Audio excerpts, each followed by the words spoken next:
This hangout on air is live. What's up, everyone? How's it going? I said it's in the reactions already. Do that reaction again, Dan. That is awesome. It's too funny. Adam, my man. Dan, my man. What's going on, everyone? Hello. I feel like we really are at a pub in the UK somewhere. With like it's like the north and the south meet. I'm like the middle, and I just kind of meet you guys somewhere at an actual pub now. Yeah, so what's going on, everyone? Get ready over there. Hey, hold on, Adam. Hold on. Hold that drink. You can't drink it until I do it first. Cheers. So, happiness and sweet tea in the house. Steve's World. Donna Jaworski. What's going on, everyone? How's it going? Everyone's streaming today. Everyone is streaming. It's like a stream fest today. Yeah, I wasn't 16 or 2319, 2319. I wasn't anticipating on hitting so much traffic in the streams today with other people. So it's a Monday. I know, it's crazy. We talked about it earlier, and all of a sudden, everyone's boom. ODA went live. Everyone's just going live. It's crazy. Lauren, what's going on? Ruth, what's going on? Steve's World, what's going on? How's everyone doing? It is Pub Talk. I'm going to run out of fingers soon. It's Pub Talk number 9. Can you believe it? I can't believe it. It's awesome. Number 9. Yeah. What's everyone doing? I'm just in a crazy mood today. I'm crazy. Crazy. All right. What do we got here? What do we got?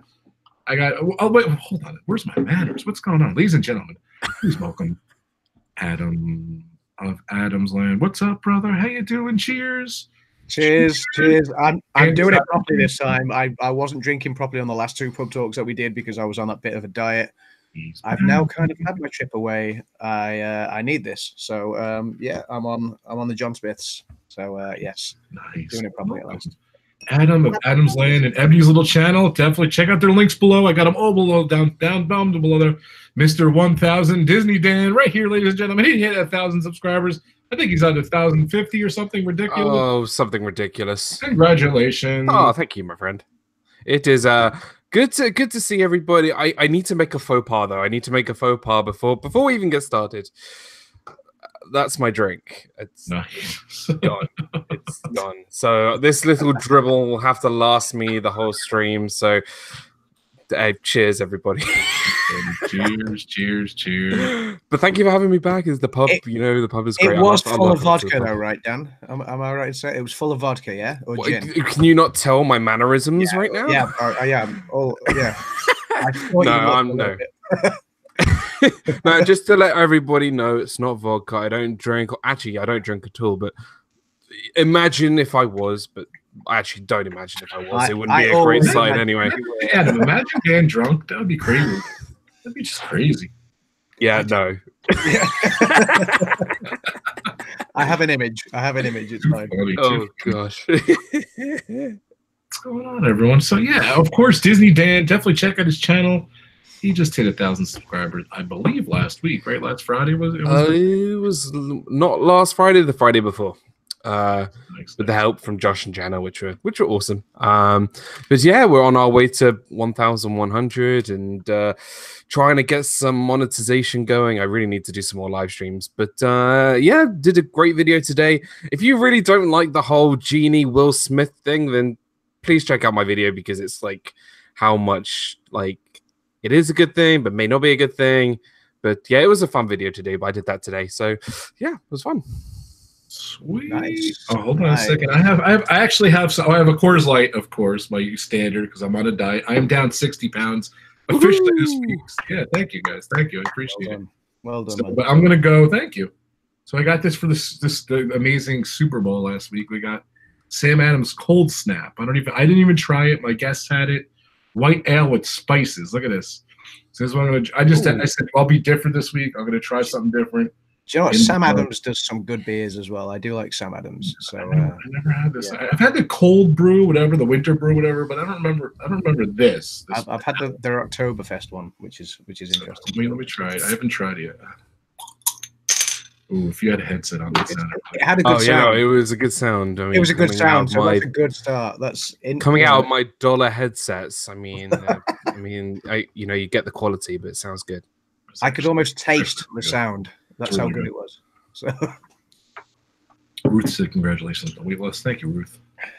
Walter Graham's in the house. Dougie in the house. Dougie's Insta, or he was looking at his Twitter the other day. He just look at Doug. He cracks me up. He's awesome. Good, welcome, Doug. Lauren says she's practically flooded in. Lauren, I hope you're okay. If you're practically flooded in or completely flooded in, you're going to need a bigger boat. Just keep them with the movie theme. So, but no, I hope everything's okay. Too funny. She also said that me drunk would be a pizza. I don't know what. Yeah, Tower of Pisa. I don't know. Like Leaning Tower of Pisa. I don't know. I love it. I did tell Dan. And Adam collectively that I do hate their guts because they blow my head off in Call of Duty Black Ops 4. So thank you guys for that. But I told you are welcome. Anytime, just. Adam's really good. Dan is really good. I don't know. It's kind of a draw. But they just I don't know. They do pity on me sometimes. We do have fun though. We do get to play a lot though. So it's always good. That's a good laugh. A little better. I don't know. I'm just amuse me and say I do better. But I did tell Dan I hated him because I truly love his theme song from his channel, and I'm singing Bare Necessities all day today. So I do love it though. It's a great theme song. It's awesome. I do love it. I'm jealous because I wish I had it on my channel. Can you make me a theme song too? I'll do it for you. All right. Can I commission you to do it? So sure. Maybe we can do a little bit Star Warsy or something. I don't know. Sounds. I'll get onto that. I'll do that. Yeah, no problem. I love Adam, you want one too? Sure. I'll give one to Ebony and yeah. Let's do it. If anybody wants anybody else in the chat, sure. I love this shirt. I think it's our buddy Caesar. When I see this shirt, it's I don't know. Is it backwards? Is Star Wars backwards? It's backwards for me, but no, it's not. No, not backwards. Yeah, but I wore it once in a stream with him, and he drew like a cartoon with me with the Star Wars shirt. So whenever I wear this shirt, I think of our buddy Caesar. So hopefully he'll pop in. I sent him the link. Lisa Post in the house. How's it going, Lisa? Lisa Post. Lauren said Rob's World Party on. Excellent. Thanks, Lauren. That's funny. Theme songs for everyone, Walter Grams Dougie said. Okay, it's not back. All right. Wendy, welcome to the stream. Good seeing you, Wendy. I miss Wendy. She's awesome. So what's going on, guys? We were talking about possibly doing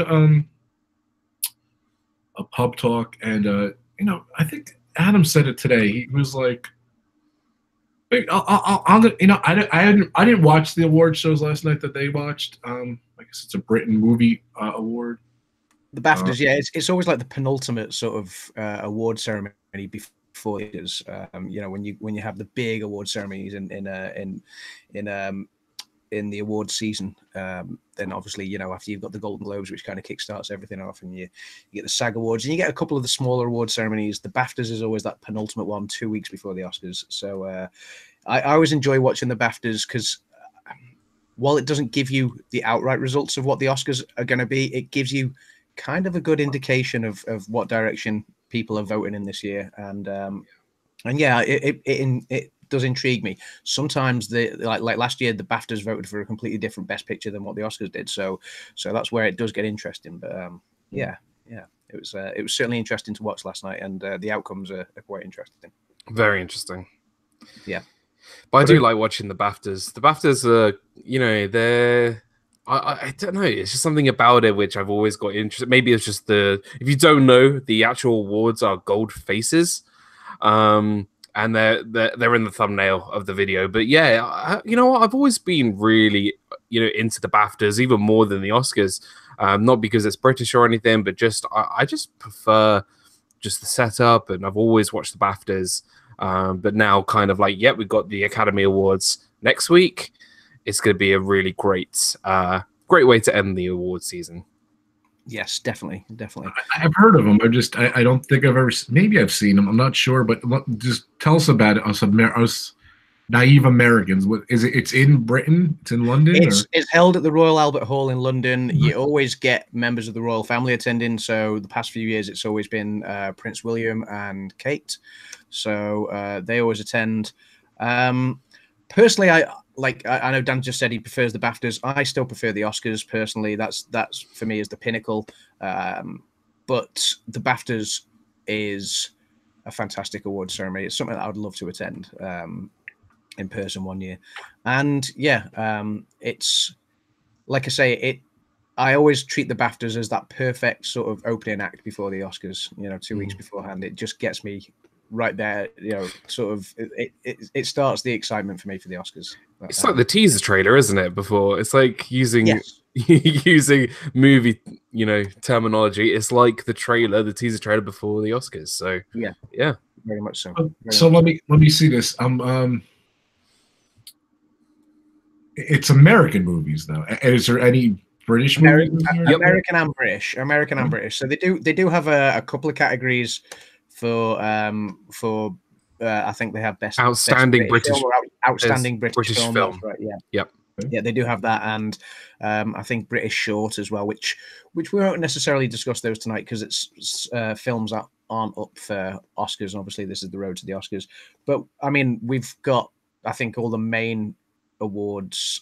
We've got a list to kind of go through, and we'll discuss as we go along. So and then there'll be a couple that aren't in Oscars contention, or a couple that maybe even American audiences haven't yet heard of. But certainly, I think in the last couple of decades, there's been a much bigger crossover between British and American filmmaking now. There's, you know, go back a couple of decades, and there wasn't very many Brits in Hollywood.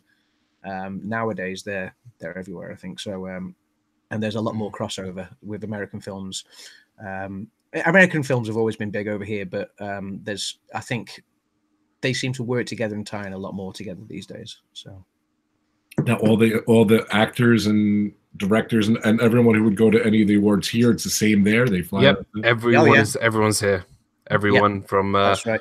From the directors, from the editors to the actors, everyone is there. So it's a big. It's just like it literally just is the Oscars, but in the UK, pretty much. It's the British version of the Oscars. Like I say, I don't think it's quite as good as the Academy Awards, but it is your warm up act, your teaser trailer, like Dan said. So I don't even know if they broadcasted it here. I don't know. Does anyone here know if it was broadcasted in the US? I don't even know.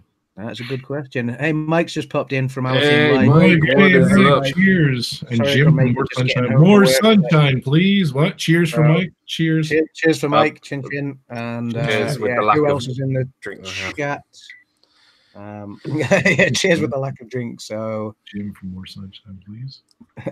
Hey, Jen as well. Jen is there too, driving home from work. Oh, Jen is here too. So hey, Jen. So awesome. Hey, Jen. Them as well. So, and hello to everyone else in the chat that I've not said hello to yet. So thank you all, guys. Thank you guys. Lauren says never heard of them before, and you know, for me, I'm not too surprised that maybe American audience have not heard of the Baftas. And I think, you know, it's not nearly as prestigious, I don't think, as the Oscars, but they do have, you know, they are quite big over here in the UK. People know the Baftas. It is kind of like a big deal over here. So yeah, no, I think it is kind of like that kind of getting ready for the Oscars, getting ready for those big awards. So yeah, and also like Adam said, the BAFTAs are kind of like you can see what is coming up, who's going to win the Oscar. But I think, I don't know if you would agree, Adam, the BAFTAs this year were strange. It was kind of like a 2-horse race for me. Yes. Yeah, I get what you mean. It's funny. Last year, I think the BAFTAs were much more wide open with the results, and last year it left me on a bit of a cliffhanger heading into the Oscars. In fact, do you know what? I mean, we'll obviously come to it. This year has as well, but also I get what you mean. There was 2 films that sort of dominated last night, and we'll kind of discuss that as we go along. But yes, there was certainly a 2-horse race last night, and that makes it interesting going into the Oscars. But also, there's also a particular category that I think has been blown wide open by last night's results, and we'll get to that later as well. So yeah, it was a bit of a strange one, but yeah, a very interesting night nonetheless. BAFTA, for those who don't know, it's the British Academy of Film and Television Arts. So it is the Academy in the UK, essentially. So for those that haven't heard of it. And like Dan said, the award season. What are all the awards? So it's Golden Globes are first, right? Golden Globes is like the first big one that kicks everything off. Yeah. There's a few smaller ones along the circuit. And apologies if I can't remember. Sag Awards. Sag Awards is obviously one that's the Sag Awards is often one that's used as a kind of benchmark for where they think Oscars might wind up. The BAFTAs on the Razzies, the terrible awards. yeah, you don't want to. Worst picture, worst director. Dan's favorite show. Jaws of Revenge. There you go. Jaws of Revenge. I think there's Screen Actors Guild. There's what else are we missing? Golden Globes, of course, the Oscars. Yeah, I've heard of BAFTAs, definitely. I think there's another one. I think it's in there. I just can't remember. I mean, obviously, yeah, you get the Emmys in September. You get the Critics' Choice in October. TV awards. Yeah, you get a lot of the TV awards and stuff. People's Choice Awards in November. Film Independent Spirit Awards, I think you get in November as well. December, I mean, again, there's a lot of independent ones that you see. The Grammys is more music based. So Grammys was last night. And BAFTAs was last night too, or Saturday? Say again, sorry. The BAFTAs was last night. It was last night. Yeah. Grammys were a couple of days ago, I think. No, last night. Grammys. Oh, last night. Was Grammys last night as well? Was it? Wow. So yes, Golden Globes. Yeah, Golden Globes is in January. Then I think you get. Let's have a look. You get the Directors Guild Awards, the Writers Guild Awards. Let's have a look. I'm just going through January still at the moment. So there's a whole calendar full of like I say, there's a lot of smaller awards along the way, but I think that your big ones are going to be the Golden Globes, the SAG Awards, the BAFTAs, and the Critics' Choice Awards. I think that's what I was thinking. Critics' Choice, yes. Yeah. Years. Yeah. Screen Actors Guild, Grammys, and Tonys, but that's Grammys is music, Tonys is plays. Yeah. What's the Brits? What's that? That's the music awards for? Yeah. Brits is the music award. Yeah, that's correct. Yes. And you have the National Television Awards, but that's obviously to do with television, not to do with movies. Stuff, yeah. Okay. So it was quite an interesting night. I think yesterday it kind of blew everything out of the water for some, and maybe not for others. So, I think it'll be interesting to discuss. So I think Dan's point was, and we were talking offline, is I think just because of the way the Golden Globes went and the Screen Actors Guild went, and now with the BAFTAs, it really made things interesting, right, Dan? Is that what you were telling me? Absolutely. I think the way I think the whole BAFTAs thing has gone is there's been so many different ways, everything has gone, and people have kind of thought, right, I think even when the Golden Globes were starting, everyone was thinking, right, A Star is Born is going to do really, really well. Everyone was looking at A Star is Born. And now, in my opinion, I don't think A Star is Born is going to really do much at all in the Oscars. I don't think it's in the race at all anymore. And I'm it's kind of for you there, Dan. I thought it was going to do fantastically well this year. And there was so much talk about it in the lead up to Oscars season. Yeah. I think everybody thought it was going to really, really perform very well. I think it's got one award nailed on. That's what I will say. I think A Star is Born is going to win an Oscar. And I think it doesn't take a rocket scientist to figure out which category that's going to be for. But I would be surprised if it takes home any more than one Oscar. Maybe two tops, but yeah, you never know with the odds. You never know. It's just crazy. You never know, and I mean, you never know. Yeah, and but just the way everything has gone, you can kind of tell, especially from last night from the BAFTAs. There was two movies that did amazingly well yesterday, and that was Roma, which I thought was going to be the best, which was going to be my pick to win the best film, as well as The Favorite, which I don't think a lot of us have been talking about. And The Favorite, I think, will do very well as well. I think Green Book may have fallen off a little bit. Black Klansman, I think, has fallen off a little bit. And definitely A Star is Born. I think it's now 2-horse race for best film, in my opinion. So, well, see, this is, and we'll get to this towards the end as we go through last night's results. But I'm not convinced it's a 2-horse race. and we'll get to this.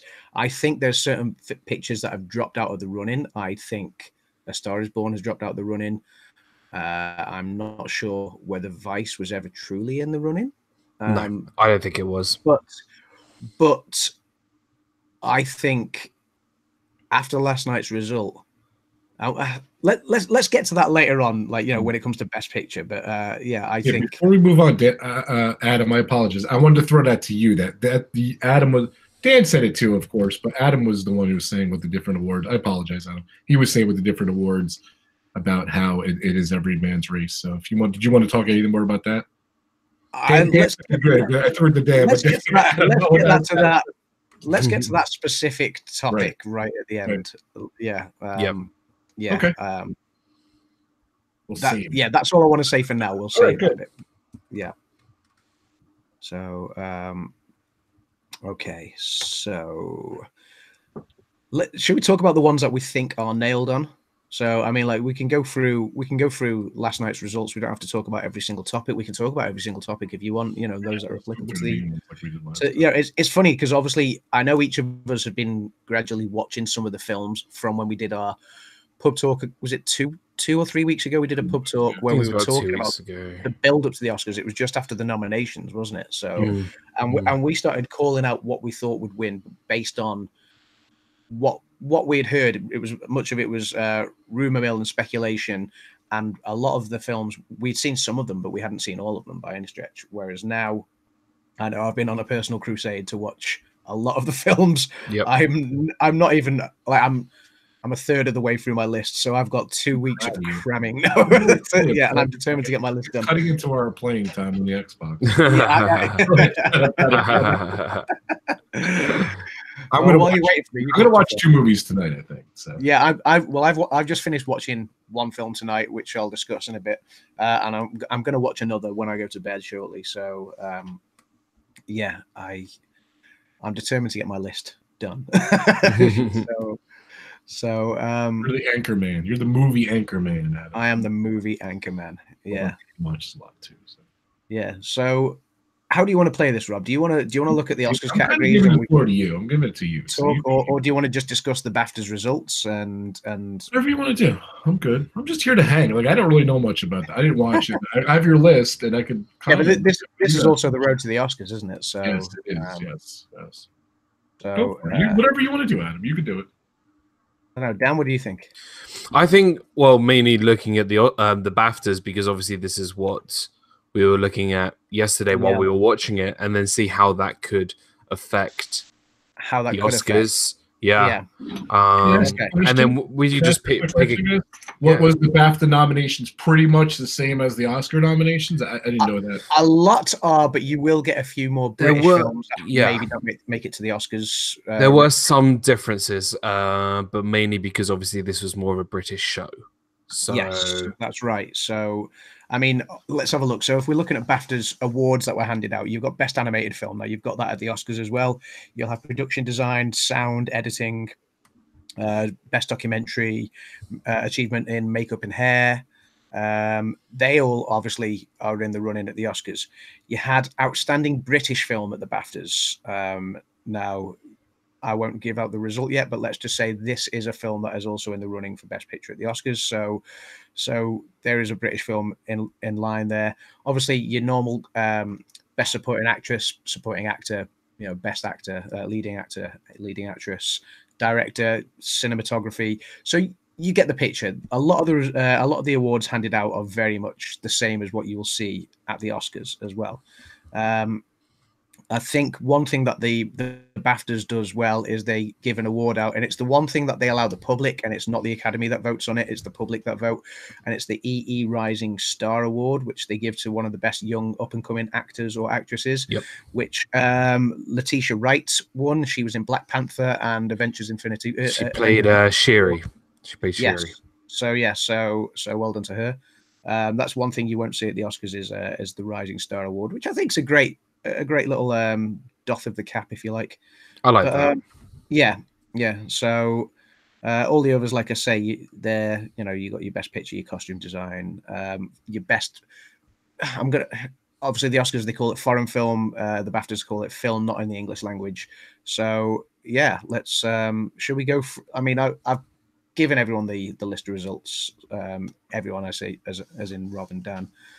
So yeah, I'm actually gonna post. I just posted a link to the BAFTA site. Now I'm gonna do the one for the awards if you guys want to follow along at home. So yeah. So best animated film. Let's start from the top then. Can I weigh in here first? No way. Yeah, of course No you can. way. Don't even. Okay. Don't Let me say something about in. animated. Okay. Right. It's a sore subject here, by the way. But go ahead. I'm just pessing you, Dan. Go ahead. Okay.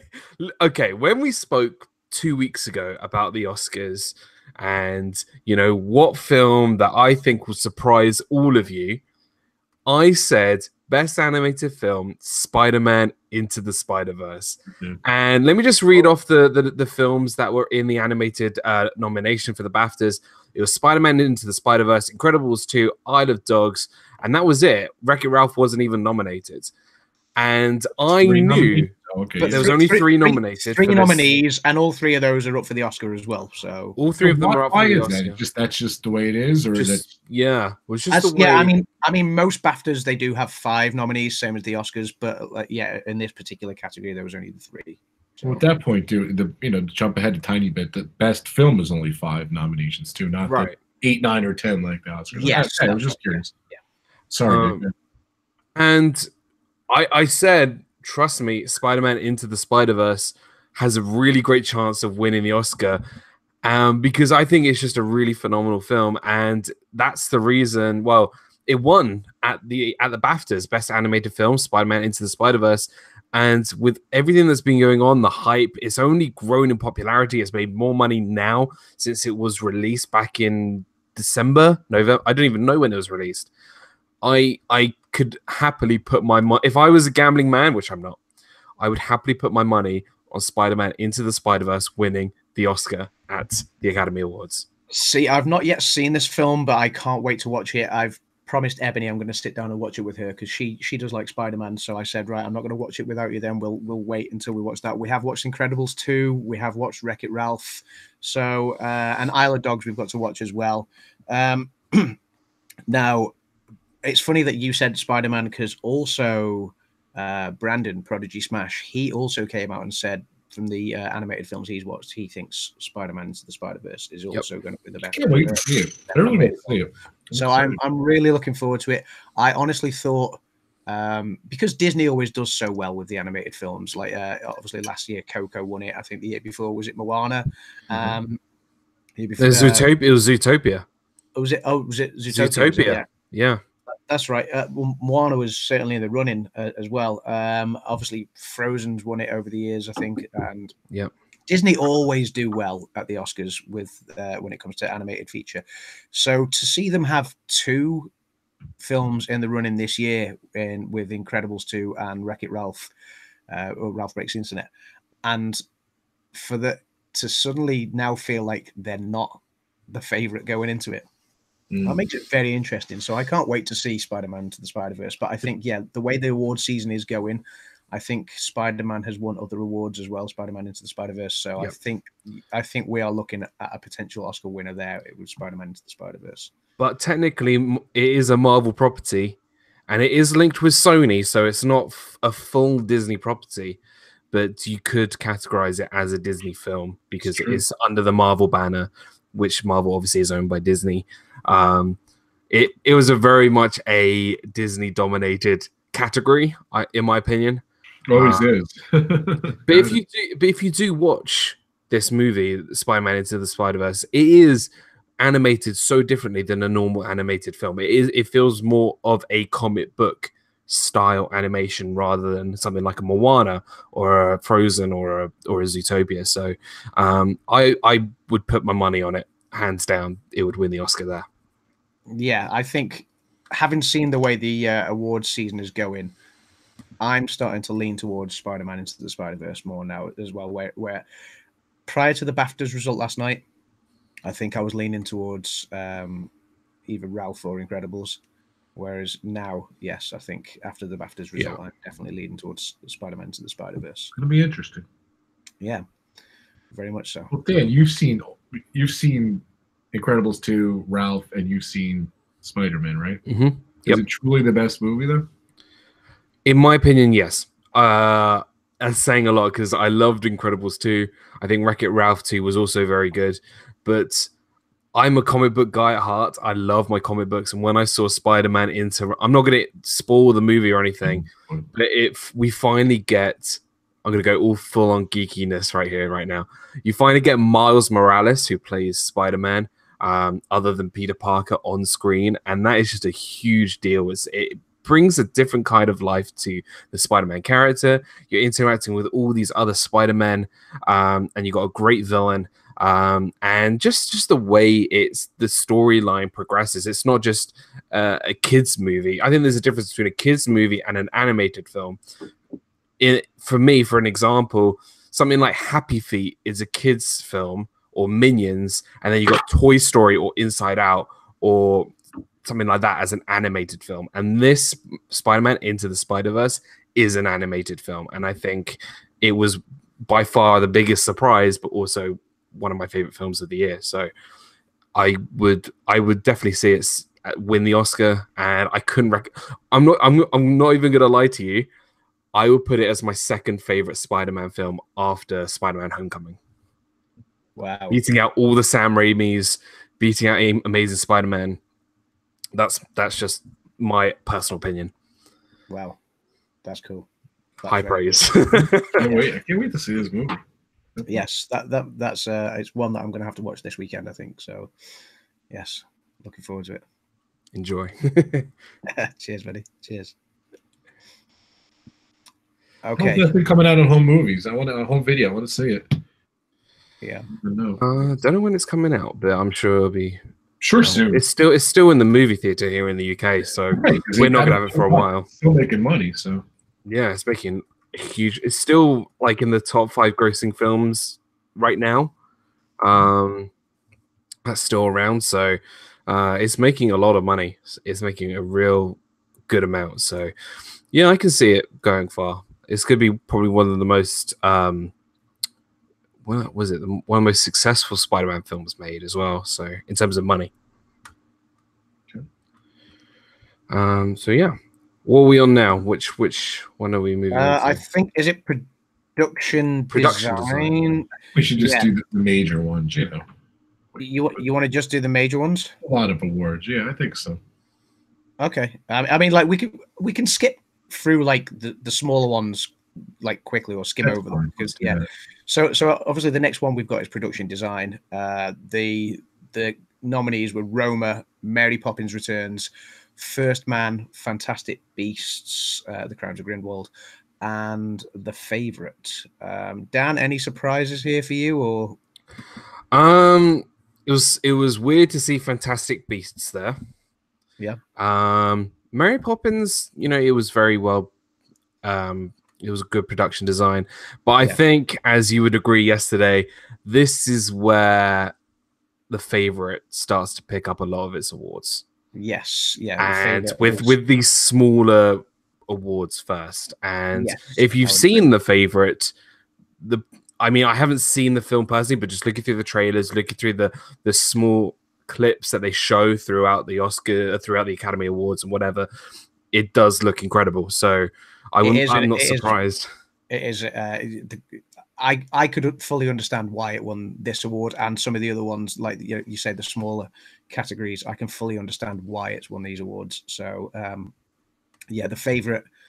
Although, I mean, you look at things like Fantastic Beasts. There's it's great production design, but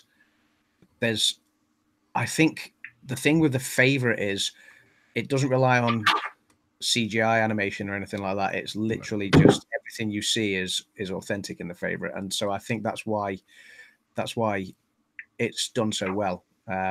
Everything is either sort of prosthetic or is real. If that makes sense. It's not, you're not going to be relying on CGI in that production. So I think this is where The Favourite really starts to come into its own. The Favourite was the winner for production design, and sorry, I had to open a new beer. Sorry. No, that's fine. That's fine.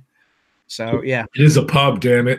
it is the pub. Yeah, this makes me intrigued to see how The Favourite is going to fare at the Oscars, because obviously it's the top nominated film, and I think, like Dan's just said, you can see where it's going to do well. Certainly. Yeah. I can't wait till we get the best film, because I'm dying to hear what you're thinking. Yeah, let's have a look. So, a lot of words. A lot of words last time. So, achievement is sound. Yeah, sound. So we had A Star Is Born, which obviously, a great nomination. Obviously, we had yeah. A Quiet Place, which I can totally see why that was nominated as well.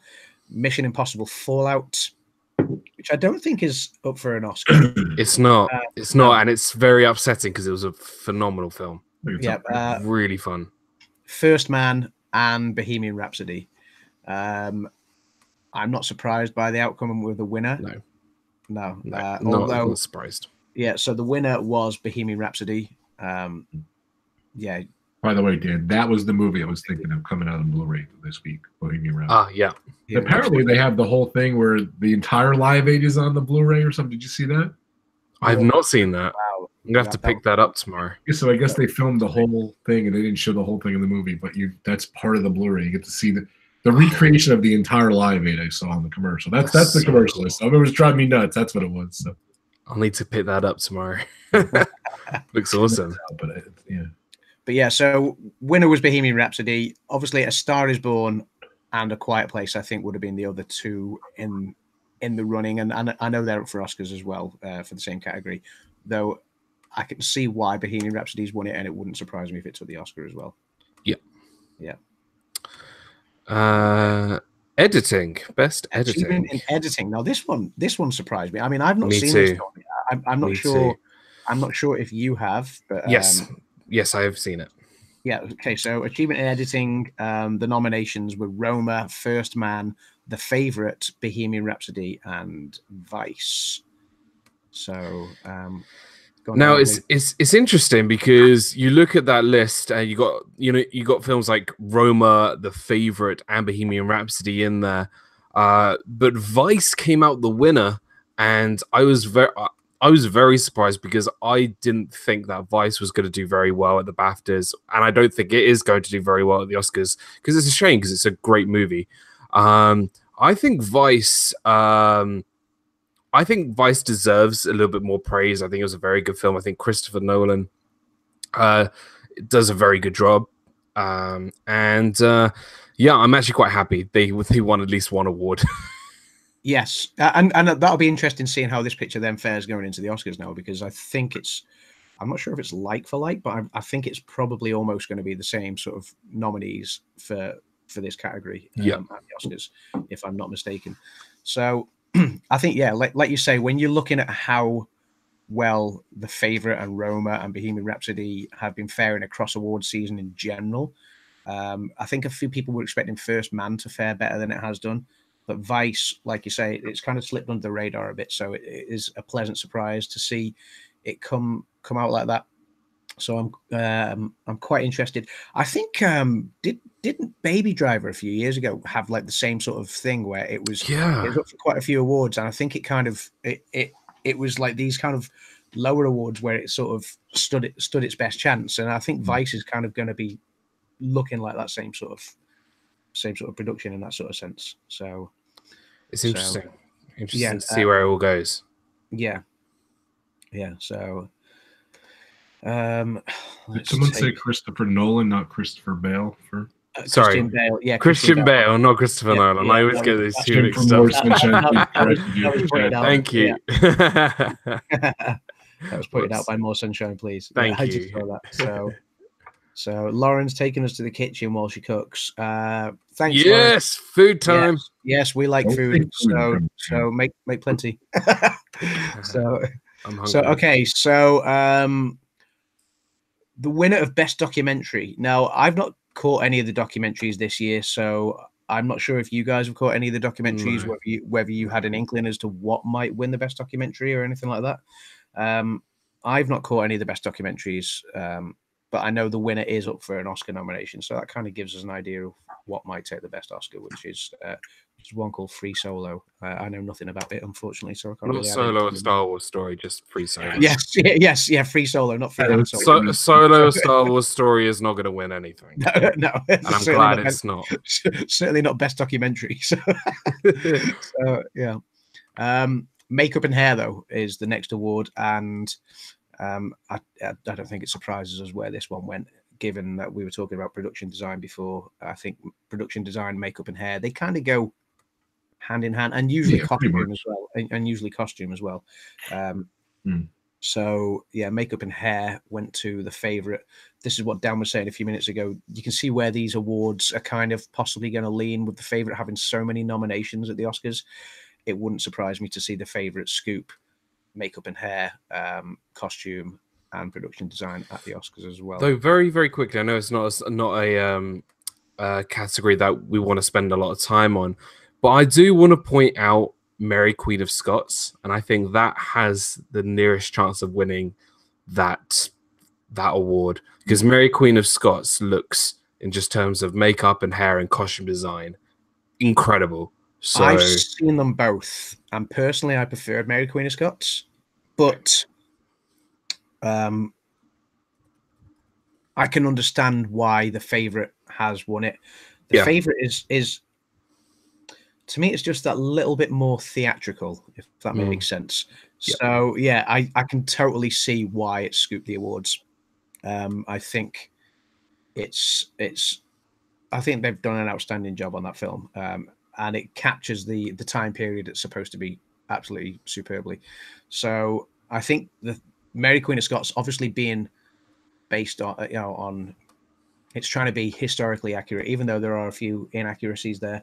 I think it's going to come under a lot more criticism, whereas the favorite is fun. It's a comedy. It's got sort of slapstick, farcical elements to it, even though it's a story of three powerful women. And it's got so many different undertones to that whole story. But I would say that you can understand why the favorite's taking it rather than Mary Queen of Scots. Yeah, absolutely. So, even though I prefer Mary Queen of Scots.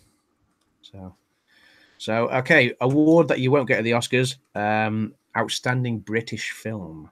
What were the so the nominations were you were never really here, Stan and Ollie, which was the it's the Laurel and Hardy biopic. How is the comedians, McQueen, as in Steve McQueen, Bohemian Rhapsody, Beast, which I really want to watch now that I've seen the Oscar, the BAFTAs, and the favorite, and no surprise, the favorite won Outstanding British Film.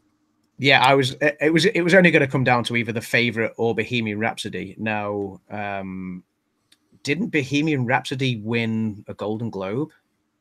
Yes, they won. What's it? Yeah, it was one of the Best Picture awards, because the Golden Globes has two Best Picture awards, doesn't it? And Bohemian Rhapsody took one of them, Green Book took the other one. So for me, when I saw the nominations leading into last night, I was convinced Bohemian Rhapsody was probably going to take it. So to see the favorite take it, that's one of the things where I'm now kind of going, ooh, this makes the Oscars slightly more interesting, because that's one of the films that hadn't scooped an award yet in a Best Picture category. And now, bear in mind, BAFTAs, like the Golden Globes, has two Best Pictures. You've got Outstanding British Film, and then you've got Best Picture. So, or three if you include foreign film as well. So, yeah, that makes it quite interesting, because the favorite is in the running for Best Picture at the Oscars, as is Bohemian Rhapsody. But in terms of Best British, like you say, it's the favorite, which is running away with the Oscars nominations, certainly. And I think it probably ran away with the BAFTAs nominations as well. The favorite took that award, which I was very intrigued and surprised by that, because I thought Bohemian Rhapsody was possibly going to edge it. So yeah.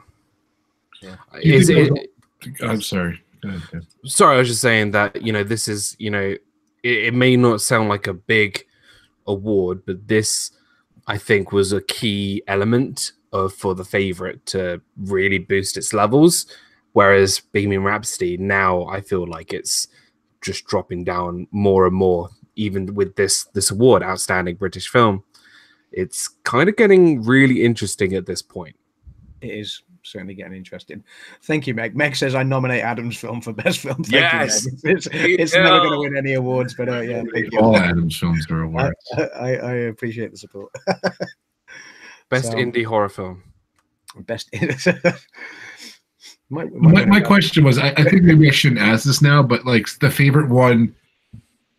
Well, I'll ask it later. Remind me when we get the best picture. I'll ask the question. Okay. Okay. I'm Yeah. gonna hold on to it. Yeah. Okay, that's fine. That's fine.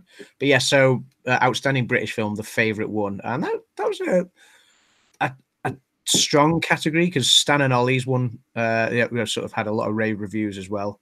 So that came and went here. That did not. How is Stan and Ollie? I was asking earlier there, but I've not seen it yet. I'm deliberately holding off while I'm on my. I want to see it. So yeah. Okay, so first. Let's call it. Well, now I suppose the last category you could call a big award, but best supporting actress.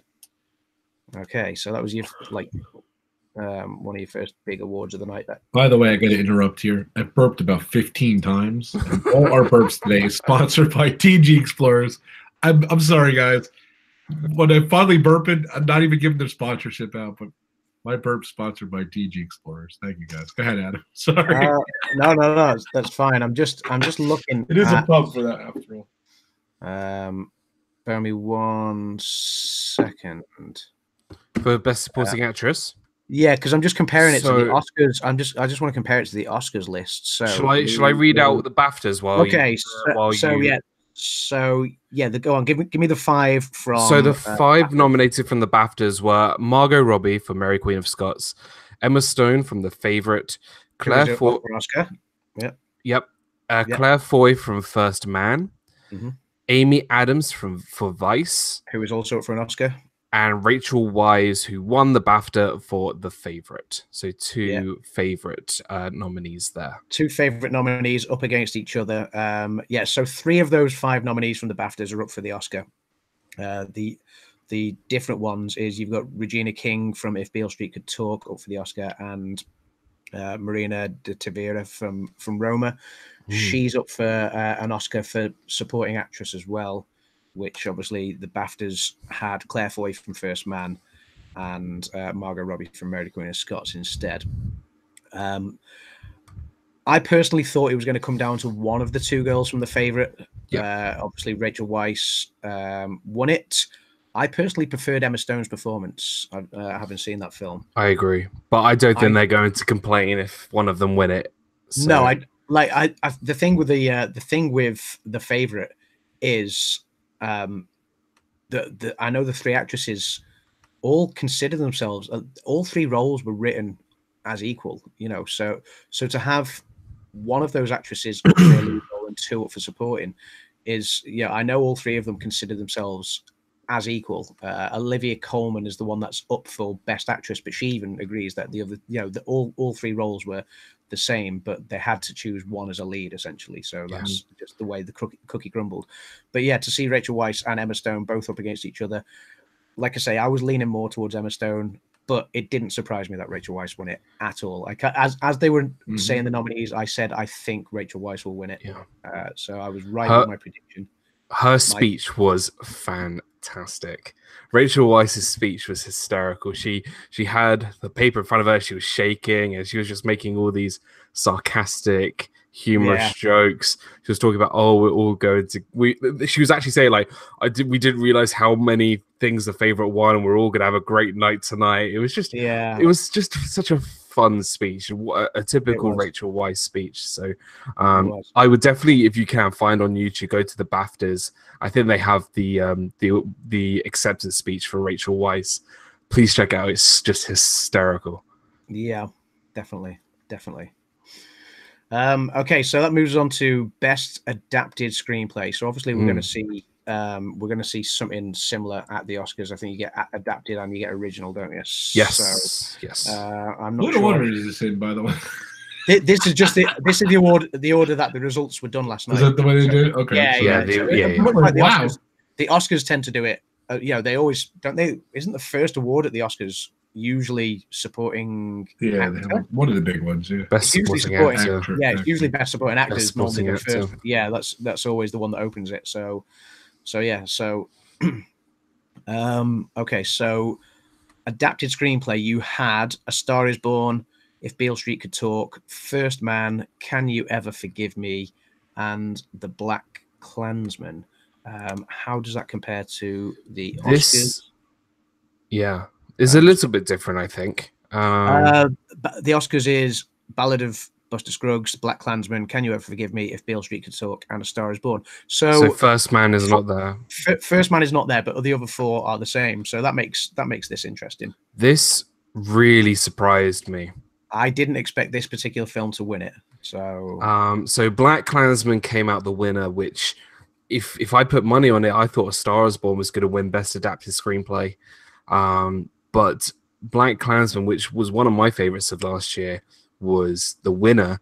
And I think even the audience, and when you saw the camera turn to them, I think they were very shocked as well. So, yeah. I'm happy they won something because it was a great movie. And Best Adapted Screenplay was Black Klansman. Yeah, it surprised me as well. I was with you. I thought A Star Is Born might have taken that award last night. Looking at it, I didn't think Can You Ever Forgive Me was going to win it. First Man, I thought was possibly in with the run-in, and possibly If Beale Street Could Talk. But if somebody had said to me, "Go on, choose one of those five," I think A Star Is Born was the one I would have gone for. So Black Klansman did surprise me. But yeah, like you, I'm pleased that it did win an award. Where did Star Is Born go wrong, guys? I think it was hyped up before. Overhype. I think it had the hype going in too early before before award season started. I think the hype for A Star Is Born was at its peak in sort of November time, whereas I think you want to be riding that crest of the wave, sort of going into the new year. Yeah, so that's where I think it peaked slightly too soon. That kind of reminds me of when La La Land didn't win it. Yes, I was just thinking that exact same thing. La La Land obviously was, I mean, it blew up just before the Golden Globes, and it's, even though it's only a few weeks, that hype can only last so long. And I think La La Land kind of blew up just before the Golden Globes. If it had been another week or two later, I think it might have taken the Oscar as well. Because I agree. I think between Moonlight and La La Land, it was a very, very, very close race. Aside from the major hiccup that happened on stage that year, but I think A Star Is Born has suffered from what happened with La La Land, but I think A Star Is Born went too early as well. I think the hype was. It's a shame because it's a good movie. Yes, it is. It's a fantastic movie, and it's definitely one of the favorites I've seen in the last 12 months. But this is, like we said in the last talk 2 or 3 weeks ago that we did. I always look at the films, and I have one that my heart goes to, one that my head says, and it's usually the head comes out on top. Like A Star Is Born is definitely with my heart at the moment, but yeah, I think there's other films that my head is saying right now. So I love that. Isn't that like our theme of our one of our shows, Heart and Head or something? I don't know. Probably. Okay, so this is funny because there's a gap in between. Like you did Best Adapted Screenplay, then they did a different award, and then they did Original Screenplay. So we'll do it in the same order that the BAFTAs did it. So Original Music, this one, I was surprised. There's only one place this whole award is going for original music or original song. So the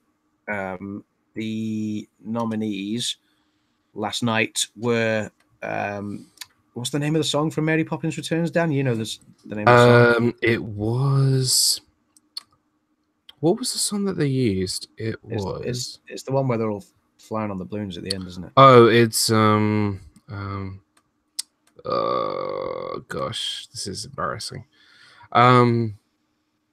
Nowhere to Go But Up. Yes.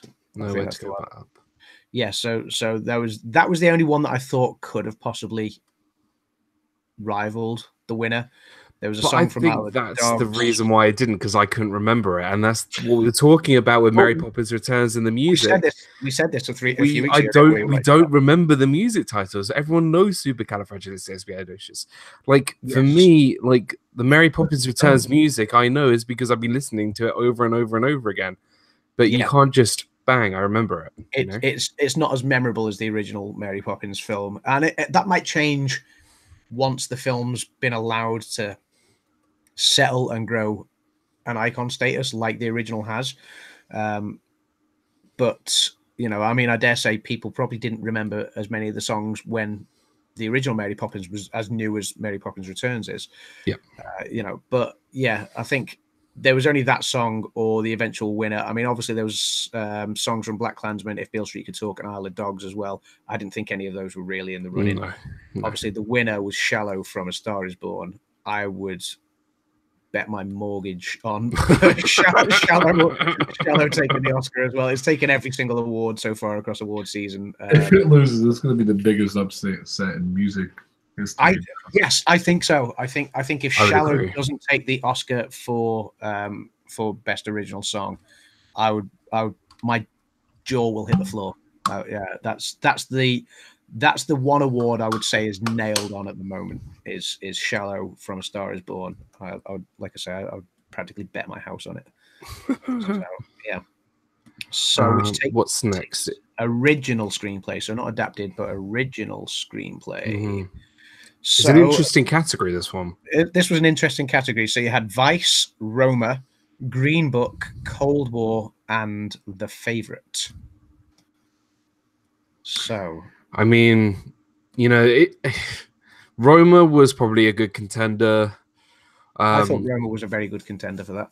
But I couldn't see Cold War winning it. Green Book and Vice, I kind of think, are in the middle of the road, but it was going to be between Roma and The Favourite, again, has picked up another BAFTA, so it's interesting. The Favourite has become, pardon the pun, the favourite in this award show. So certainly at the BAFTAs, yeah.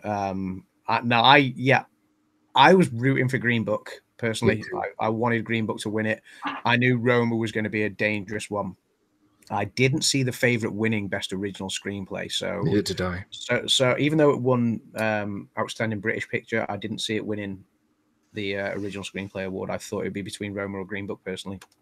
So that result did surprise me, but that makes it interesting heading into the Oscars. Is that, I think, if I'm not mistaken, let's have a look. Yeah, original screenplay. You've got The Favourite, First Reformed, which wasn't up for the BAFTAs, and then Green Book, Roma, and Vice. Yep. Yeah. So yeah, that'll be interesting seeing how that one goes at the Oscars in a couple of weeks' time. So. Best Supporting Actor. I think I called this one personally myself. I was. So we had Timothy Chalamet from Beautiful Boy, which I've not heard of personally. Sam Rockwell for Vice, Richard E. Grant from Can You Ever Forgive Me, Adam Driver from Black Klansman, and I'm going to butcher the name, Mahershala Ali from Green Book. Not bad. Mahershala Ali from Green Book. Ali, yeah. Yeah. And like Adam said, yeah, this was for me a no-brainer. Oh my goodness, Mahershala Ali won. Yeah, so the Oscars is the same. It's Sam Rockwell from Vice, Richard E. Grant from Can You Ever Forgive Me, Sam Elliott from A Star Is Born instead of Timothy Chalamet. Adam Driver from Black Klansman, and Mahershala Ali for Green Book.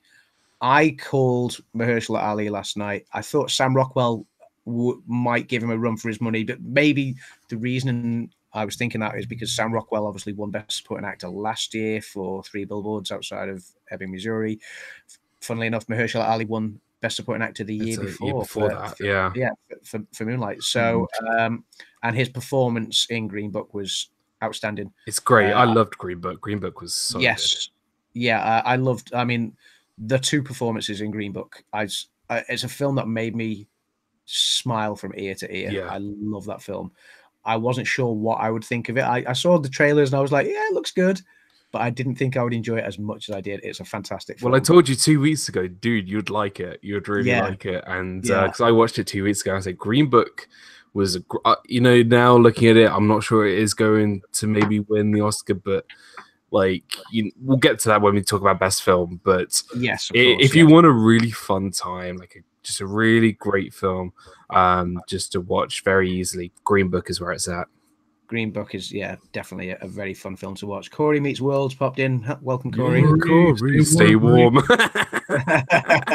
love that. Noah's in the chat. Brandy and Dave. I'm just flipping through. Mouse Talk. So just flipping through to say hello to everyone that we've missed. Did you guys see Corey's live stream the other day? I'm going to interrupt here. So yeah, no, it was really awesome. He's on business in LA. He went to Disneyland. He got there late, and the event, Disneyland closed early. The private event, he couldn't get tickets.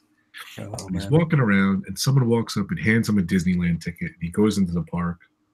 You definitely got to check it out. It was so awesome. To see his face was just awesome. I love Corey's live stream. That was great. And he ate the 26 layer cake. 26 layer chocolate cake. Awesome. And of course, the nominee for outstanding YouTube live streamer, Mr. R. Johns himself, is in the chat. The legend. The legend. So R. Johns, welcome. So I still have. Oh, dude. Thanks, Richard. Oh yeah. Best gift ever. It was a blast on the cake. Oh, the cake, Corey said.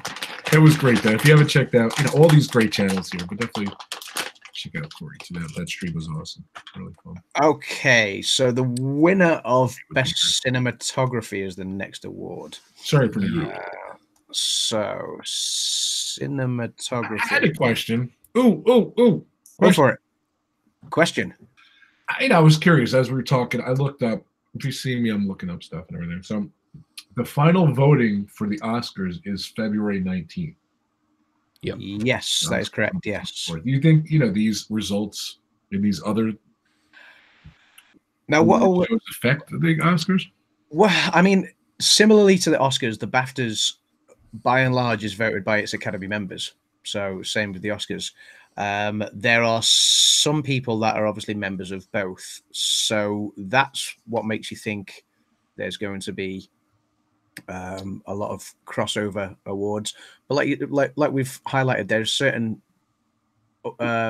productions or actors and actresses, candidates, nominees that are nominated for one award show, which they're not nominated for another. So I mean, not everyone who's a member of BAFTA is a member of the Academy. Not everyone who's a member of the Academy is a member of BAFTA. So obviously that's where you get your crossovers. But I'm saying, if I'm like just who's an Academy member and I see these results. If you were a member of both, you're not going to vote for if the same 5 nominees are up for the same 2 awards at each show. You're not going to vote for one and then vote for a different one. So that's where I would say that's what makes you kind of lean towards saying what we're seeing at the BAFTAs is possibly going to affect the outcome at the Academy Awards, but like I say, there's also other members. There's also Academy members to bring into account that wouldn't have voted at the BAFTAs. So that's what I will say on this. Does that make sense? Does that answer your question? Yeah. I was just curious what you thought. Yeah. Okay, so the goofy candy and beer, not a good combination. Just like. Speaking of beer, I'm really low, so I might have to nip to the bar in a second. Also known as the fridge. It's the free bar. An illusion. It's the pub. Oh, it's the pub. Yeah, the bar. The barman. Cinematography. So the nominees. I know how Adam's going to answer this because he talked to me earlier. So I'm just comparing the nominees. So for the Oscars, we've got Cold War, The Favorite, Never Look Away, Roma, and A Star Is Born. At the BAFTAs, we have First Man, The Favorite, Cold War, Bohemian Rhapsody, and Roma. So, having watched the film tonight, I'm not surprised where what film where this that's having watched the film tonight, I'm not surprised where this award went to, because I thought the cinematography was fantastic. That's what you were telling me. That's what I was looking. Yeah. I'll tell you what, though. I'll be honest with you. I guess I'm a snob, but I'm not a huge foreign film guy. I'm not a huge black and white film guy. I'm just not. I know Dan loves this movie, and Adam told me it's so-so. My wife doesn't really like it, so. But I'll tell you what, though, based on what you're going to tell me now, I think I do want to see it. So tell everyone what you told me. Yeah. So the winner of best cinematography was Roma. Now, exactly what Rob's just said, and this is going to make me sound so narrow-minded or prejudiced, and I'm not at all. But I'm not big on foreign language films. I just, don't get me wrong, reading the subtitles, the captions, I'm fine with that. I can read at a quick pace and I can keep up with what's going on in the film. It doesn't distract me. That's fine. That's not so much of an issue. I just don't enjoy them as much. I don't feel a bond with the characters so much, I don't think, when it comes to foreign language films. And similarly, black and white, I don't know why, I've never really thoroughly enjoyed a black and white picture all that much. There are some classics out there, don't get me wrong, but I've never really thoroughly enjoyed a black and white film. So for Roma to be foreign language and black and white, that was a tough watch this evening, I'll be quite honest. And I found myself disenchanted a few times. But what I will say, and I was telling Rob this off stream, there are some fantastic moments of cinematography, some shots that were just taken where a lot of times your director and your cinematographer will do an over-the-shoulder shot while you're having a conversation, so you kind of capture one actor looking at another actor and they're conversing and things like that, or to show different rooms in a house, let's say. They'll cut from room to room to room. There was a fantastic shot in Roma where the lead character comes down a staircase and she walks around the entire house, turning lights off, putting lamps on, whatever, it's nighttime, and they did it all in one shot, just panning around the entire house, back to the staircase at the end. And I just thought it was really, really well done. There was a couple of moments like that as well. It's not just the one shot in the film. There's a few moments where I sat there and just went, ha, fantastic cinematography, basic, simple, different to what you would normally see. And I applauded it. And also what I will say is there's some moments in that film where, despite my reservations when it comes to foreign language films, I did feel a bond with the character and the emotion, and that's a sign of great storytelling. Especially if you're not keen on that kind of film, that's a sign of great storytelling. So, but yeah, and this is the award for cinematography at the moment. Roma took the award last night. It surprised me, but having watched it tonight now, it doesn't surprise me any longer. Does that make sense, Dan? I know you're a fan of the film, so. I am. I mean, look, I think I kind of agree with you in terms of, look, if it was a choice between watching a foreign film over a film that was made in English, I would take the one that's made in English. I do quite like the reason why I love this movie so much is because it went black and white, because it was foreign, and because, like you said, the cinematography is some of the best I've ever seen in any film. I think the way the director uses the camera and the motions he uses is just, for me, phenomenal. And I can't remember the director's name, but he really does a great job. And is it Alfonso Cuarón? That's Alfonso Cuarón. Yeah, I've always been a fan of Alfonso Cuarón, and even and weirdly, it does remind me of Harry Potter and the Prisoner of Azkaban, which is the other film he directed. There are certain elements of how he uses the camera in Roma, and I just thought it's just brilliant. I think he does a really great job. The subtitles, again, does maybe, you might not get invested into a character as much, but just in the way the film looks, despite it being black and white, I think it's fantastic. So, I thought some of the shots in the black and white, actually, like there's the bit, I'm not going to give any spoilers away by saying this, I don't think. So there's a bit where they're celebrating New Year, and there's as a fire kind of breaks out and people are kind of dealing with that, there's this one character who's just singing the whatever Mexican song. We all sing Auld Lang Syne, don't we, for New Year's Eve? But like whatever song they sing in Mexico, and it's just, the shot is absolutely beautiful. Like I love it, and I don't think it would have worked in color. personally. So yeah, I really, there was elements of it, and I can see, like I say, while it's not a film that I would necessarily choose to watch, and it was difficult watching at times for me personally, I can totally see why it's won cinematography, and it wouldn't surprise me to see it scoop the same award at the Oscars. What was the movie that was in black and white and had no words? It was a silent film that won up Best Picture. The artist. The Artist.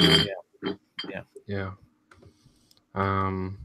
But it kind of does have a similar artist feel in a way. It does, even though it is black and white. Both of them are black and white. They do have a similar feel. I don't know. The Oscar, the Artist one, not even sound. Help Roma. Roma's unique because it's it's an Amazon movie. We could literally go watch it right now on Amazon. Just unique. I don't know. Yeah, it's the first. It's Netflix. I'm sorry, Netflix, not Amazon. Yeah, not Amazon. Now I'm starting to get confused. Movie that's been nominated for Best Picture, I think, isn't it? So. Yep. Yeah. History. Yeah. So there we go. Will that hurt it? You think? No. I don't know. I know there was a few members of Hollywood called out the Netflix movies a year or so ago and said, they were arguing as to whether they should be nominated for Oscars. Having not been through a theatrical release, but why not? It's an achievement in filmmaking. It's not an achievement in films that made it to the cinema. So that would be my argument. Yeah. So it shouldn't hurt it. It shouldn't hurt. It doesn't matter where you release. If you are celebrating the art of making a film, the creativity, the cinematography, the telling of a story, the performances, the direction, the production design, it doesn't matter what platform you've released it on, whether it's straight to DVD release, whether it's a Netflix release, whether it makes it to the cinema. I think you just celebrate it for what it is. So so if it's just a Netflix release, props to them for doing so well. Okay. So, and on that note, let me just grab a beer. I will be just a few seconds. Should I take over the next one? Go for it. Okay. Which one are you going for? Should I do visual effects? Yeah, I don't think we need to cover outstanding debut because that's no. It's just literally a director's and producer's debut on a film, which I think is a great award to give. No doubt about it, but it's not one that's up for an Oscar, and the film that won it is not up for an Oscar either. So we can skip that one over. I'll be back in 2 seconds. So visual effects is one that I was really intrigued by because it's a lot of films that are a little bit different to your ones that are in the actual best film or best outstanding film. It's going to be very different. So you have Ready Player One, which is a personal favorite of mine. I think all of ours, because we all enjoy Ready Player One. Me too. First Man, Fantastic Beasts and the Crimes of Grindelwald. I think the only reason why that was in the category is because it's the BAFTAs and not the Oscars. If it was the Oscars, it would be Solo, the Star Wars story. Avengers Infinity War and Black Panther. For me, I knew 100% it was going to be Black Panther because out of all of those, Black Panther is the only one nominated for Best Film, and the visual effects in Black Panther are phenomenal anyway, but not discrediting all the others. I think they all have great visual effects and special effects, but yeah, Black Panther was going to wipe the floor with those in just terms of the BAFTAs and the awards. So yeah, Black Panther, I think great film. Surprised to see Fantastic Beasts in there, but it is what it is. Yeah, because Fantastic Beasts isn't nominated for the Oscars. I think the different ones. Did you say Christopher Robin? That's one of the ones. That's Christopher Robin is also nominated for the Oscars as well, which I completely forgot about. Yeah, Christopher Robin. So the Oscars is Solo, a Star Wars story, Ready Player One, First Man, Christopher Robin, and Avengers Infinity War. So in fact, Black Panther doesn't even fall in this category at the Oscars. No, so which is a surprise. That is interesting. So Black Panther took the BAFTA. So that makes this category a tough one to call, to be fair, because the winner of the BAFTA isn't even nominated for Oscar. So I love Ready Player One. It's never going to win Best Visual Effects the Oscars. Don't think so. God, I mean, looking at the Oscars and where the award has gone for the BAFTA, I would put my money now on Avengers Infinity War. Yep. Taking that award.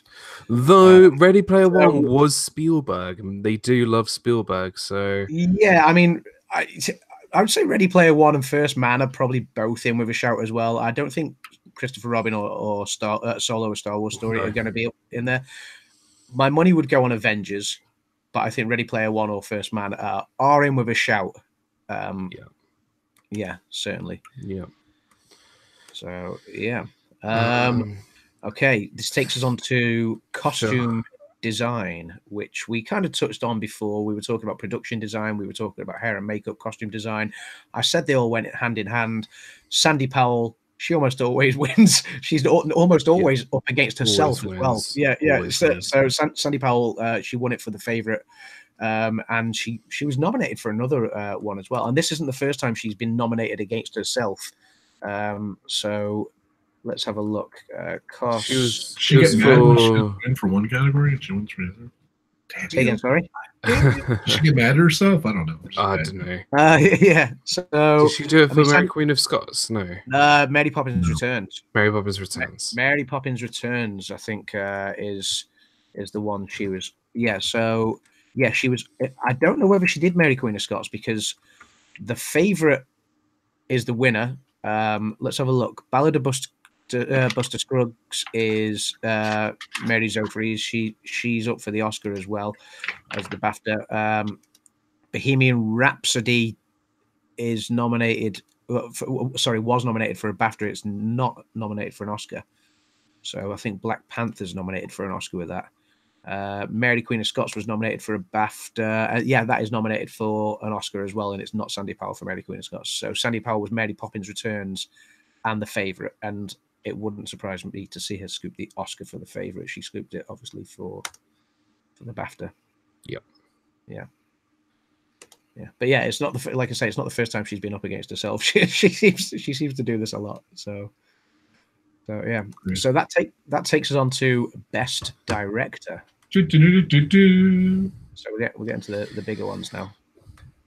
What did you think of this one, Dan? So Best Director, we had Bradley Cooper as A Star Is Born, Yorgos Lanthimos from The Favourite, Paweł Pawlowski for The Cold War, Spike Lee for Black Klansman, and obviously Alfonso Cuarón for Roma. For me, it was either going to... It was, I would have said either Yorgos Lanthimos for The Favourite, Bradley Cooper, or Alfonso Cuarón were going to win it. It was a 3-horse race for me. But Alfonso Cuarón won the BAFTA for Best Director. He is nominated for the Oscar as well against. I think there's one different one. Adam McKay's up for Vice so instead of Bradley Cooper was overlooked for the Oscars. Yeah, I think just the way cinematography went, for me, it always does give a little bit of an indication. So Alfonso Cuarón, I thought once I heard cinematography win for Roma, I think Alfonso Cuarón was the leading person at the BAFTAs to get the BAFTA. It did not surprise me at all. And it seems to be a running theme, actually, despite Trump trying his best with his wall and everything. It always seems to be the Mexican directors that seem to be scooping the awards year on year. Isn't it the last 3 or 4 years running a Mexican Guillermo del Toro. It's as won the best director. He won it too, didn't he? Alfonso Cuarón has won an Oscar before, I believe. Yeah.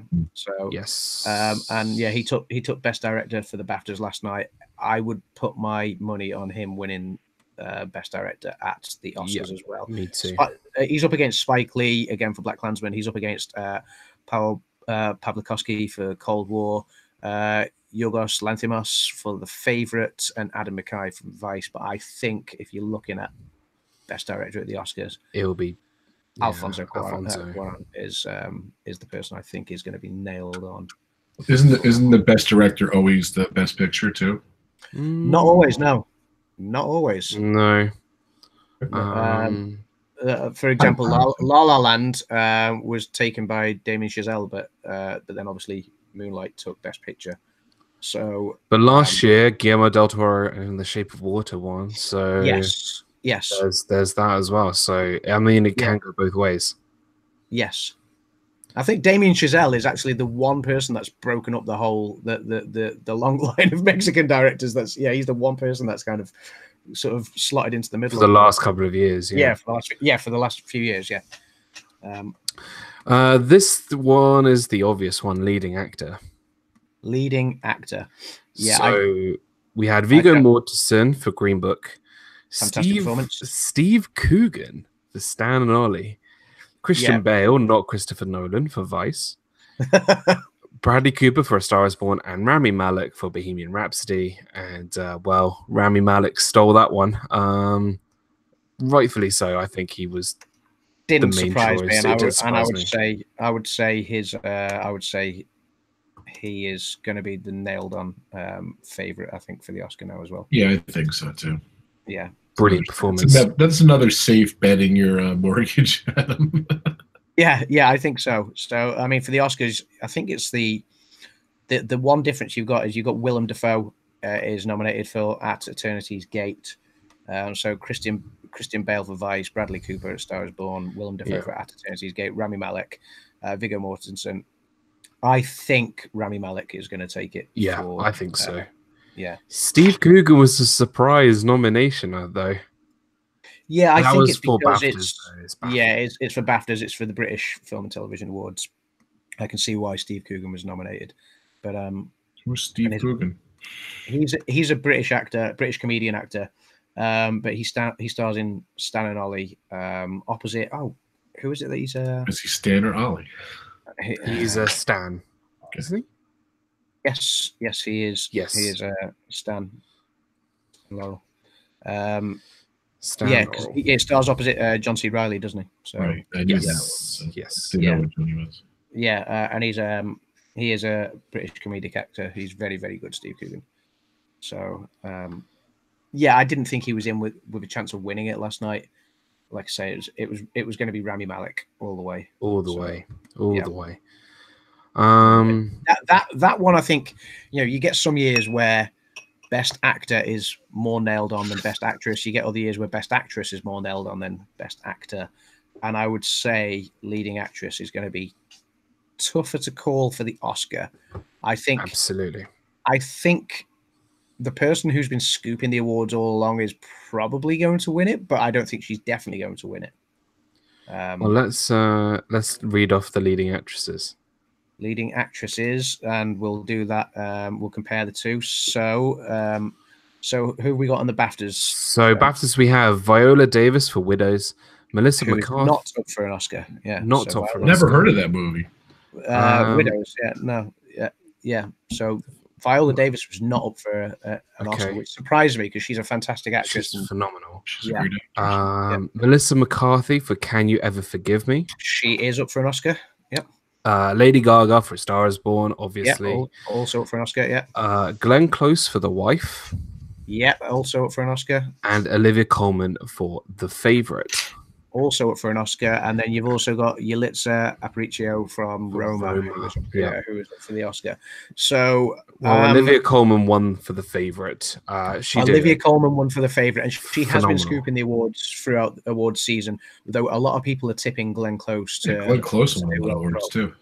Yes, I think she has won 1 or 2 awards, to be fair. So I think it's going to be a 2-horse race between those two. But I don't know. I mean, Roma could surprise people.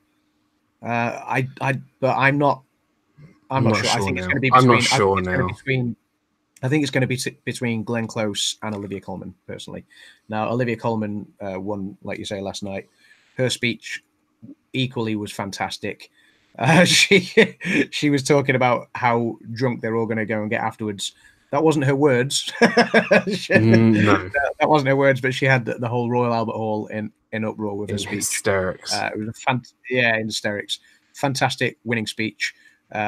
She dedicated the awards. She said she wanted to share her award with all 3 of them, with Rachel Weisz and Emma Stone as well. She said this award is for all 3 of us. Well, obviously, it's only got my name on it.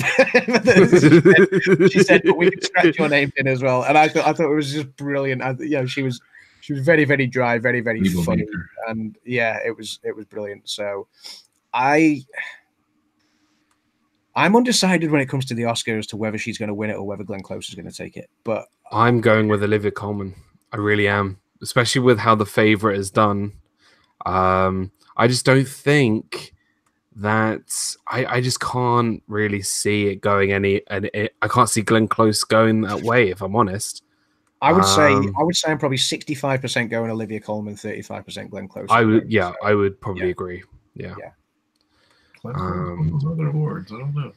But that's it. So yeah, Glenn Close had one. Golden Globe, but I think she won the Screen Actors. I think Screen Actors. Let's have a look. Let's have a look at the Sag Awards results because I've not got that in front of me actually. So Sag Awards winners.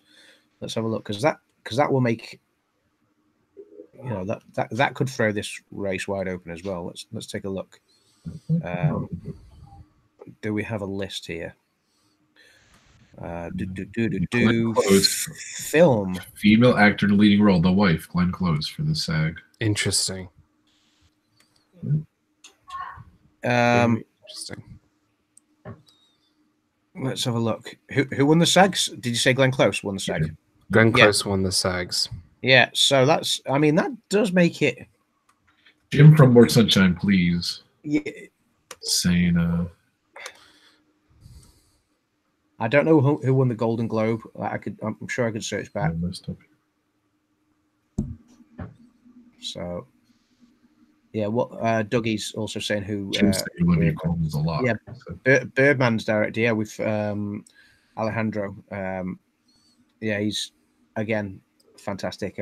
Fantastic director. He won, I believe, Best Director that year for Birdman, which did take Best Picture as well. So More Sunshine Please says Olivia Colman is an Oscar lock. Interesting. Yeah, she won the Golden Globe though. So Olivia Colman took the Golden Globe. See what's funny? It's weird because here Olivia Colman took the Golden Globe. Glenn Close took the SAG. Right. No. For Golden Globe, Olivia Colman won Actress in a Musical Comedy, and Glenn Close won Actress in a Drama Motion Picture. So they both. Oh wow! Okay, so they both won. It really does not help. So that means they've got 2 awards apiece now. So. Exactly. So yeah, that's weird. So I don't know. I'm still leaning towards Olivia Colman, but I think Glenn Close is not out of the running by any stretch. Yeah. So yeah. So, and this takes us down now to the biggie, the big one, which is Best Film. Now, before we get into we'll do the nominees, but before we actually sort of, for anyone that's not seen the results yet, we'll not say who that was yet. So, have you got the nominees there for Best Picture? Yes. So the nominees are A Star Is Born, Green Book, The Favourite, Black Klansman, and Roma.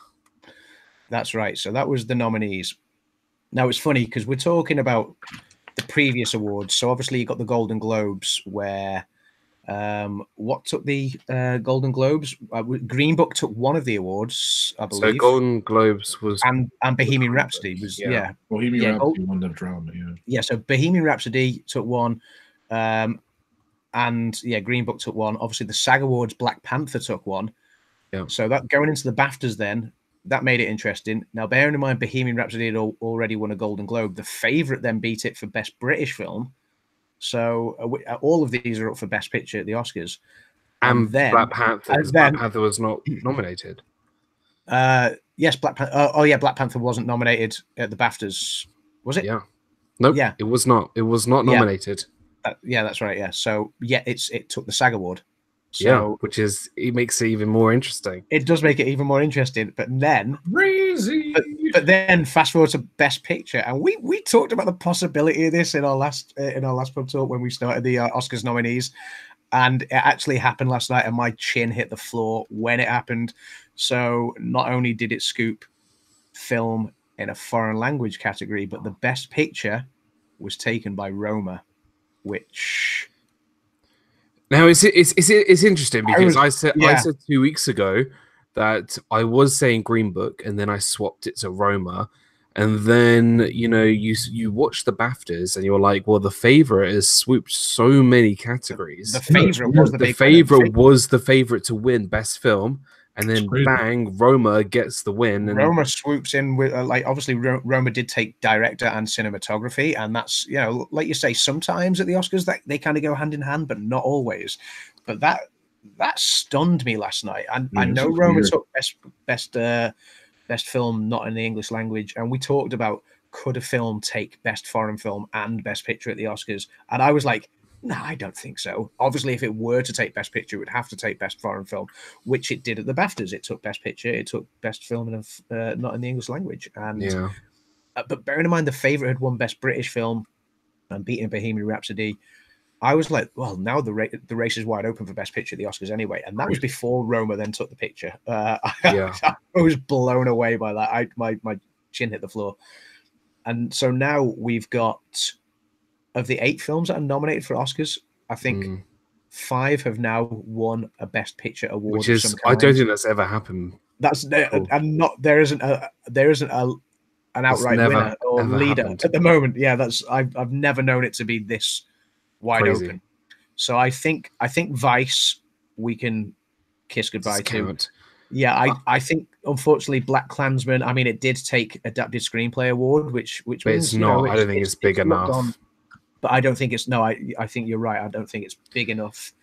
I'm gonna say it. I'm gonna say it. A Star Is Born. I think that's gone as well. I think yes. Likewise, I think A Star Is Born is gone as well. Unfortunately, I do love that film. But yeah, I honestly can't call it. Green Book's taken an award. Black Panther's taken an award. If you'd asked me a couple of weeks ago before the SAG Awards, I would have said, "No, Black Panther's not in the running. It's just there to make up the numbers." And then obviously it's at the SAG Award, and I was like, "Ooh, interesting." Yeah. Again, I wouldn't have said the favorite was in with a chance until it beat Bohemian Rhapsody last night for British film, and obviously it was the big winner on the night. It took 7 awards last night. The favorite, even though Roma took the big prizes, the favorite took won a lot. It won a lot, and to win Best British Film, I thought that was, and beat Bohemian Rhapsody is a big deal, especially as Bohemian Rhapsody had already won a Golden Globe. So this top 3 for the Oscars, Best Picture.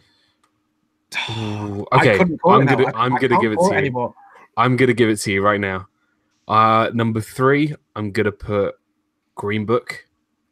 Number 2, Roma, and I'm gonna surprise everybody. I'm gonna say the favorite is going to win the Academy Award.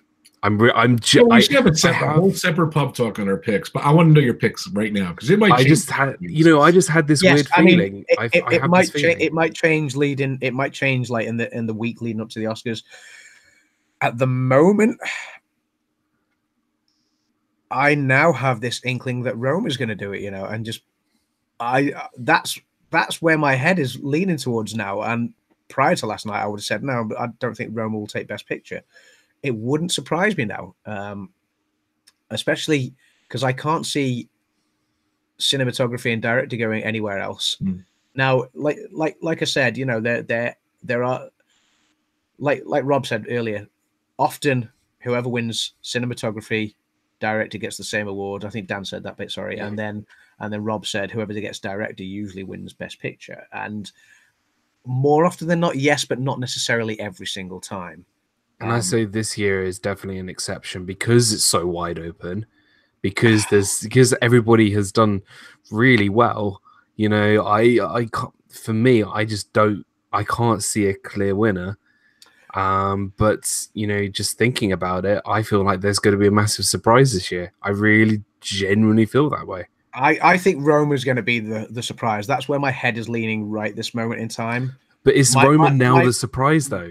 Is Roma now the surprise because it's become the winner of the BAFTAs, the last big award show before the Oscars? I don't think it's a surprise. That's why I think the favorite is going to be more of a surprise. It was a surprise to me last night. That's the thing. I think the surprise was last night, and the favorite is going to jump it at the. That's just my personal opinion. I think the favorite winning would be a surprise, even though it's the leading contender for the Oscars nominations, and it can win. I mean, it's got 10 nominations, which no other film has got double figures in nominations. It can only win 9 prizes because 2 are up against each other in supporting actress. But I think I think if The Favourite were to win Best Picture, that would surprise me. It won Best British Film, which I was very, very pleased with last night. I was glad it beat Bohemian Rhapsody, but I don't know. I still think Bohemian Rhapsody stands more chance for an Oscar than The Favourite. That's my personal gut feeling. But I could be wrong. I have called it wrong before. So if you were to ask me to pick top three, Roma is definitely in the top three. This is not in any order, but Roma is definitely in the top three. I think Bohemian Rhapsody, possibly The Favourite. That's my three. Yeah, interesting. The Favourite. Yeah, that's my three. I don't think. I'll be honest with you. I don't know. I think we should do another show on our predictions, but I don't think Bohemian Rhapsody is going to win Best. Yes, I think if we can do it ideally on Oscars Sunday itself, that would allow us ample time to kind of. I always say like The Favourite and Roma are just Oscar darlings. I think they have the potential to win. I think they are going to be the big winners this year in terms of the number of prizes that they win. But yeah. It's interesting. It certainly yesterday has, spiced up the scene, really. Well, I text you guys literally straight away as soon as the BAFTAs finished last night. I was like, wow, it's blown completely wide open now. This is because I don't know. I didn't see Roma winning Best Picture last night, and all of a sudden, once it took and like I say, I hadn't seen Roma until tonight anyway, so I didn't know what to expect. I knew that it was hot property and it was talked about a lot. I didn't know why because I hadn't seen it. Even though I don't particularly like the film myself, I can see why it's actually winning these cinematography and director awards. It's very, very, very well made.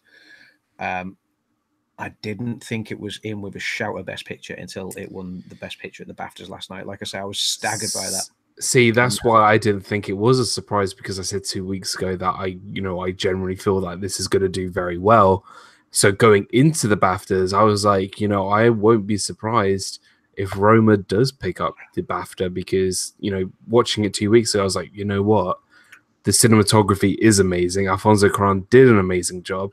I didn't think it was a big surprise, but that's the thing. If you haven't seen it, and you don't really know what to expect when you go into a film like this, it can be a surprise. So, yeah, no, I can see where you're coming from, how you might be a bit surprised in the result. But it's interesting. It is interesting to see where we go now from here. Yeah. I don't know. My prediction is that once the Oscars start, it's going to be. I don't know. I was going to say I think it's obvious as it goes, and I think whoever wins is going to win a lot. I feel. Yep. I can see two big winners on the night dominating. Yeah. I think the last two Oscars, there hasn't been an outright big winner. There's it's been close.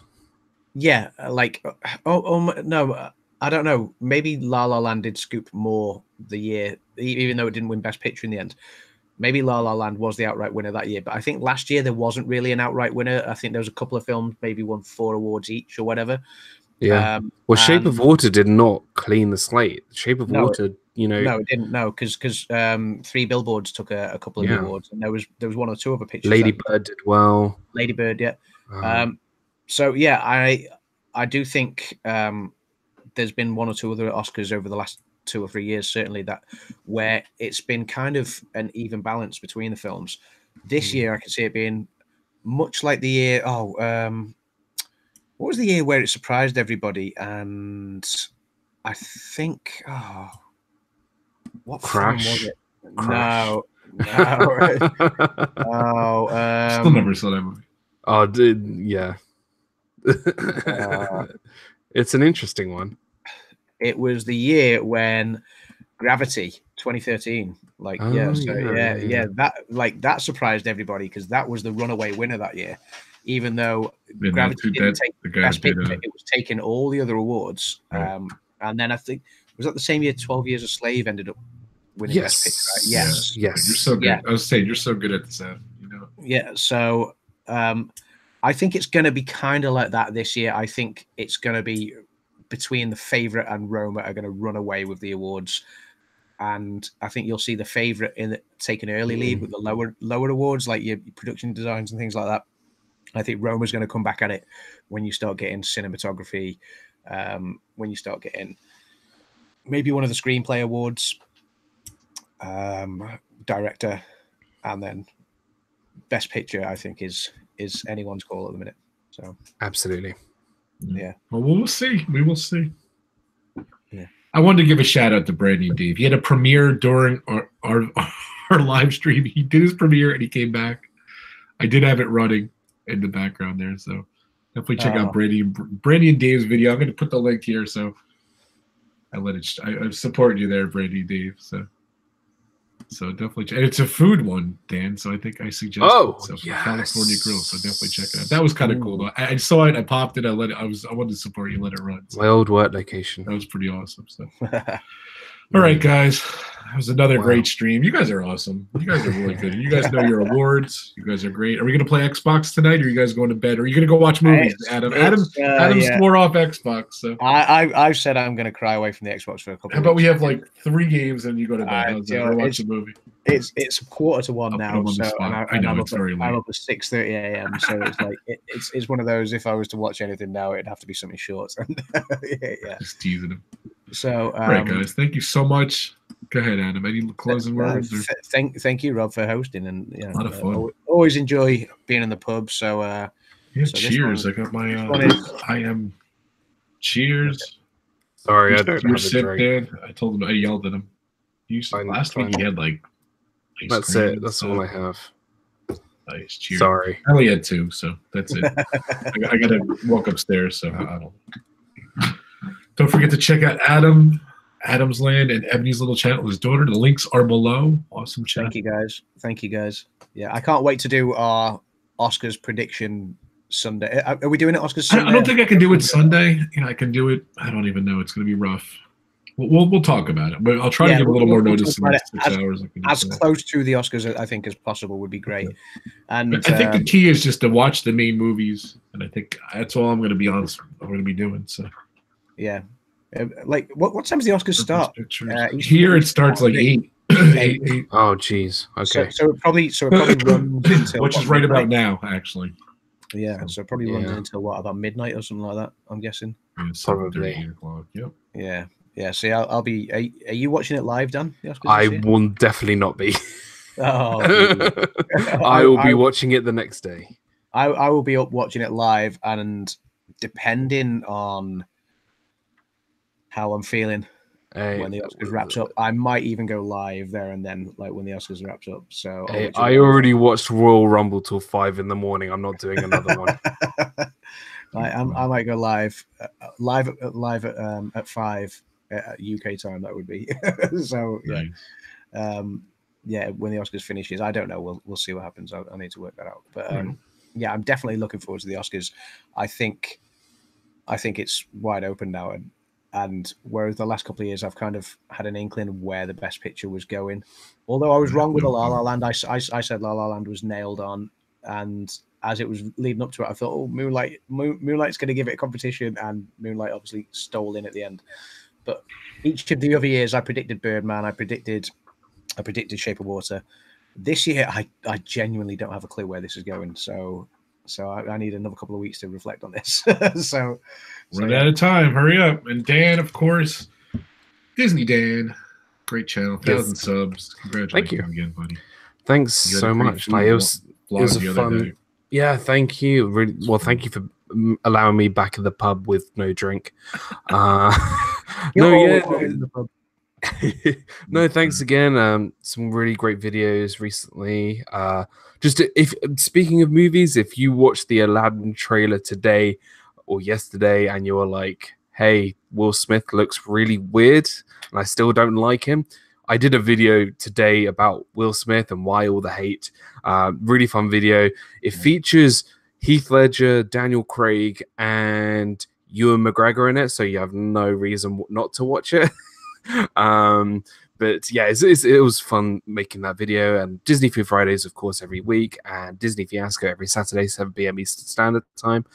And yeah, just if you like Disney and me just going a bit nuts sometimes, then feel free to come swing by. Description. Don't forget me, RobFuz, and I got dropped that rope. I have my multimedia company kicked off, 360 Multimedia. This stream is sponsored by if you need a website or photography or video or any services, 360 Multimedia, we're your man. So that's another sponsors below there. And my power channels, Dan, my partner channel, Adam. You guys are awesome. Thank you so much. I always have fun with you guys. And of course, the other pub guys, Caesar and Brandon and Mike, they couldn't make it. And Jen was in the pub, and all the guys, the guests from last week was fun, by the way. If you guys didn't watch last week, it's my birthday stream with PubTalk. We had a blast. Oh, that was so cool. That was the crazy pub. I think the cops almost knocked on the door. We had a lot of people in the pub last week. It was crazy.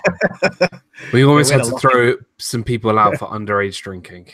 Yeah, we had a late night lock-in. That was great. That was so much fun. But thank you guys last week for coming and all those super chats for my birthday. It was very awesome. So thanks again, everyone. We'll be back soon. Sorry, guys. I've just been coughing and burping all night here. So all sponsored by DG Explorers, of course. Got to get them in. Dan likes when I mention the DG Explorers. I throw them in there. So too funny.